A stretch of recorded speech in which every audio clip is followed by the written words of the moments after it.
and I've done a bunch of stuff. But I've got to tell you about this place. I've got to tell you about this situation. We used to play all sorts of clubs. You know, you go out on the road, and generally your booking agent would try to get you your festivals and your theatres, your kind of your big gigs, and then try to fill those days that weren't a festival or something with a club, the small clubs. There's these blues bars, blues clubs, and juke joints, little places like that, all over the South. A lot of them have been going for decades and decades, and they're just fabulous places to go and visit.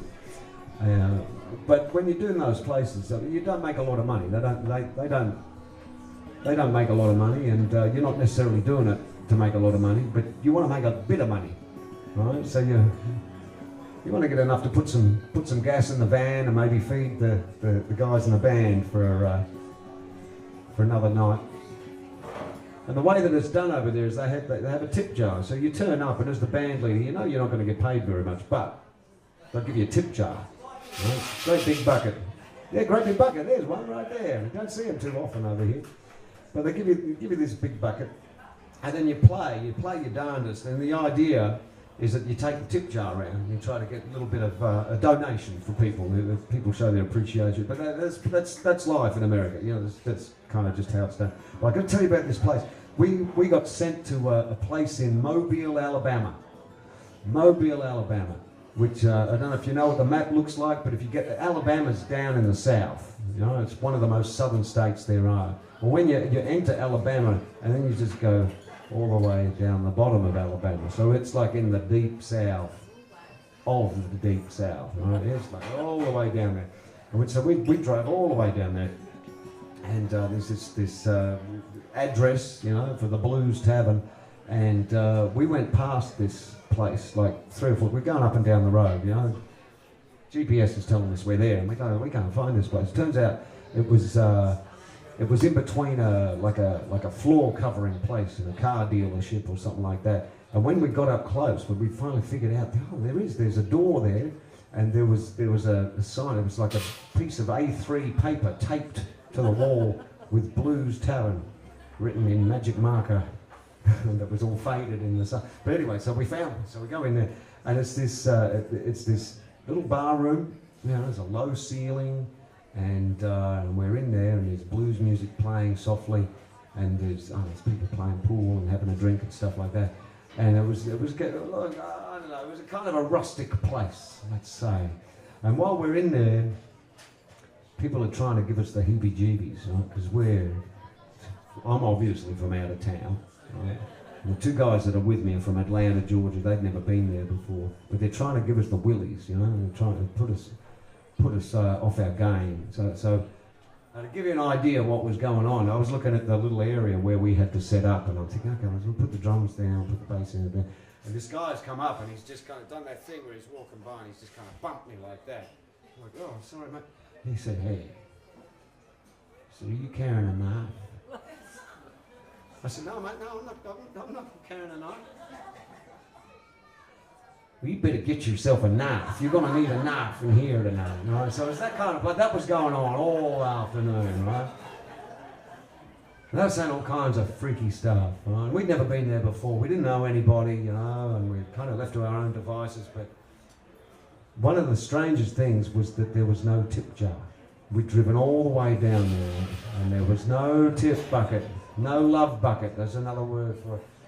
But we're kind of too afraid to ask for one. We thought, let's just do this gig and get out of here, right?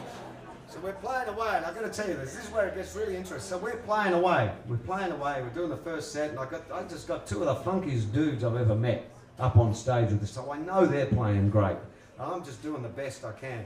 And in that first set, the audience, I guess they were kind of uncommittal. They're still sort of giving us the heebie-jeebies a little bit, you know. We wound up looking at the ground, we're looking at our shoes, because every time we looked up, one of the local ladies would give us a shove. So we're trying to avoid those, mate. So we're looking at our shoes, and we're just playing as good as we can. We just, oh, I hope they like this stuff, so we're doing it. And what I saw halfway through the first set was a pair of legs came out and stood in front of us, facing the crowd. And the band and me look at each other and we're like, so we look up and we see it's the owner of the bar. It's the governor. It's the publican. He's the boss. Right? And he's standing there in front of the band. We just keep playing. We just kept playing. And so he's standing there like that, and he stood like this with his arms crossed, his arms folded. He didn't have a nice guitar like this, but he just stood there with his arms folded like that. And he waited until everybody was quiet and he had everybody's attention.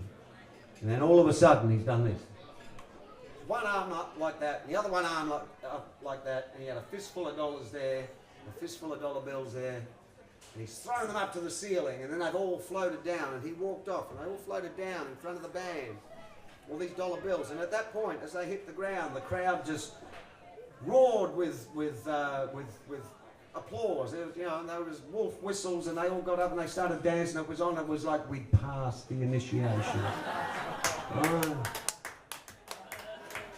And then as the night went on, I'll tell you how it works. And as the night went on, we're just in this humble little blues bar down in Mobile, Alabama. As the night went on, as people were going up and getting drinks or going to the restroom or whatever, they'd walk past the band, and if they were appreciating the band, they'd just walk past, they'd say, "Hey, you boys all right?" And they'd throw another couple of dollar bills, you know, down on the floor. And that money, it just stayed on the floor, and we took breaks. We played till about 3 in the morning or something. And as we took breaks, the money was sacred. It was just, that was the band's money. And it was only at the very end of the night that they gave me a little bucket and a little spade. I picked it all up. I counted it. Yeah, ooh. But that's how we made our money in Alabama. That's how we did it. So in Bendigo, it's live music, and this lovely lady, she's taking me out of a bucket. It's just a cold, just whatever you can. It just helps the music carry on. Yeah. I'm going to play a song from the South. This is a song that is from Georgia. It's a very famous song from Georgia, and it's a song by one of my favourite bands ever. This is called the Allman Brothers Whipping Post, my acoustic version of this thing. So I hope you enjoy this.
like to.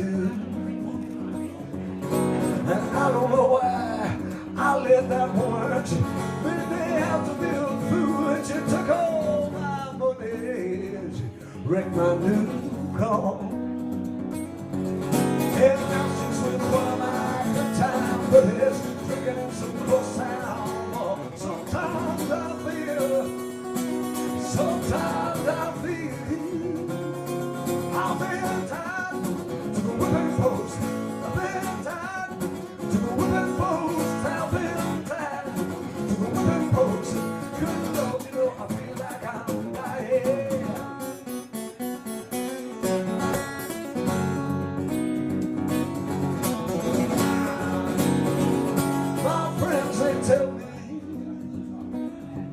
been such a fool, and I'm gonna stand there and take it. Honey, oh, another year. Sometimes I drown myself in sorrow. Baby, look what you've done. Yeah, but nothing seems to change, you know. Bad times stay the same. Honey, I gotta run. Sometimes I feel, because sometimes I feel tied to the whipping post. I've been tied to the whipping post. I've been tied to the whipping post. Trying to love you, I feel like I'm dying.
Like I'm dying.